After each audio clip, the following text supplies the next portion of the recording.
তাহলে এখন কি হচ্ছে, জনগণের পকেটের টাকা কেটে নিয়ে আপনি যদি দেশের কার্ড বিতরণ করতে চান, যেই প্রক্রিয়াটার মাধ্যমে আপনি যাচ্ছেন, এটা একটা জনস্বার্থ বিরোধী কাজ। আমাদের যে নিত্য ব্যবহারিক যে এলপিজি গ্যাস, সেখানেও সরকার একসাথে 40% উপরে বাড়িয়েছে, তারপরে কিছু অংশ কমিয়েছে, তবে সেখানে সরকার যা বাড়ানোর তা বাড়িয়ে দিয়েছে। তো পরিবহন খাতে এমনি একটি বড় একটি প্রভাব পড়বে বাংলাদেশে, যেহেতু আমাদের গরিব দেশ, বিভিন্ন জায়গায় পণ্য আনা নেওয়া করতে হয়। মানুষ কর্মের কারণে রংপুর থেকে ঢাকা আসে, চিটাগং থেকে ঢাকা আসে, বিভিন্ন কারণে একটা মানুষ এই ভাড়াগুলা মানুষের নাগালের বাহিরে চলে যাবে।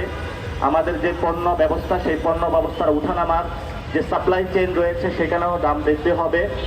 এবং সাথে সাথে কল কারখানার বিভিন্ন জায়গায় যে জ্বালানিগুলো রয়েছে, দাম বৃদ্ধির কারণে প্রান্তিক লেভেলের মানুষগুলোর দ্রব্যমূল্য থেকে শুরু করে প্রত্যেকটা জায়গায় এটা প্রভাব অলরেডি পড়া শুরু করেছে। এর মধ্যেই সরকার, যেখানে আমাদের কথা ছিল গত 17 বছরে শেখ হাসিনা লুটপাট করেছিল কুইক রেন্টালের নামে, যে প্রত্যেক ঘরে ঘরে নাকি যাবে বিদ্যুৎ, তো বিদ্যুৎ আছে, এখন হলো বিদ্যুৎ নাই। তো গণ অভ্যুত্থানের পরে আমাদের একটি কথা ছিল যে আমরা বিদ্যুৎ স্বল্প মূল্যে পাবো, বাংলাদেশ একটা পরিবর্তনের জায়গায় যাবে। তাহলে এখন কি হচ্ছে, জনগণের পকেটের টাকা কেটে নিয়ে আপনি যদি দেশের কার্ড বিতরণ করতে চান, যেই প্রক্রিয়াটার মাধ্যমে আপনি যাচ্ছেন, এটা একটা জনস্বার্থ বিরোধী কাজ। সরকার বিদ্যুৎ এবং জ্বালানির যে সিদ্ধান্তটা নিয়েছে, এটা একটা জনস্বার্থ বিরোধী কাজ, জনগণ বিরোধী কাজ। আমরা সরকারকে আহ্বান করব, এই জনস্বার্থ বিরোধী কাজ, জনগণ বিরোধী কাজ থেকে সরে আসুন। ইতিমধ্যে আমরা শুনতে পাচ্ছি 75 ইউনিট পর্যন্ত, অর্থাৎ যারা নিম্ন এবং মাধ্যমিক বিদ্যুৎ ব্যবহারকারী, তাদেরকে ছাড় দেওয়ার ক্ষেত্রে সরকার চিন্তা ভাবনা করছে। আমরা সরকারকে বলবো, এই গরমের সিজনে বিভিন্ন জায়গায় অনেক পাম্প ইউজ করে থাকে মানুষ, বিভিন্ন জায়গায় মানুষ ছোট ছোট যারা ক্ষুদ্র ব্যবসায়ী, তাদের কলকারখানা চালিয়ে থাকে।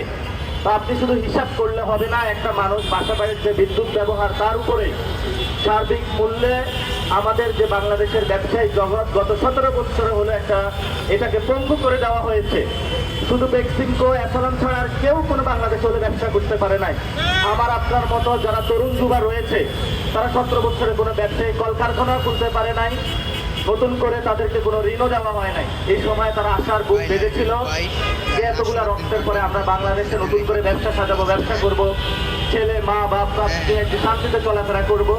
এই সময় সরকারের এই জনস্বার্থ বিরোধী একটি কাজ বাংলাদেশকে আবার অন্ধকারের দিকে ঠেলে দিচ্ছে। এবং আজকে আমরা শুনতে পেলাম বিশ্ববাজারে হলো তেলের হলো দরপতন হয়েছে, যেখানে হলো ইরানের তারা যুদ্ধ, সেখান থেকে আমেরিকা সরে পড়ছে, লেবানন যুদ্ধ থেকেও ইসরায়েল সম্মত হয়েছে যে তারা সরে পড়বে। তাহলে বৈশ্বিক বাজারে আবার তেলের দরপতন হয়েছে। তো বাংলাদেশের ক্ষেত্রে আমরা বিরূপ প্রতিক্রিয়া দেখি। বৈশ্বিক বাজারে হলো তেলের দাম কমে, আর বাংলাদেশে হলো একবার বৈশ্বিক বাজারের হলো উচিরা দিয়ে বাড়ায়, কিন্তু এটা হলো কখনোই আর নিচের দিকে হলো নামানো হয় না।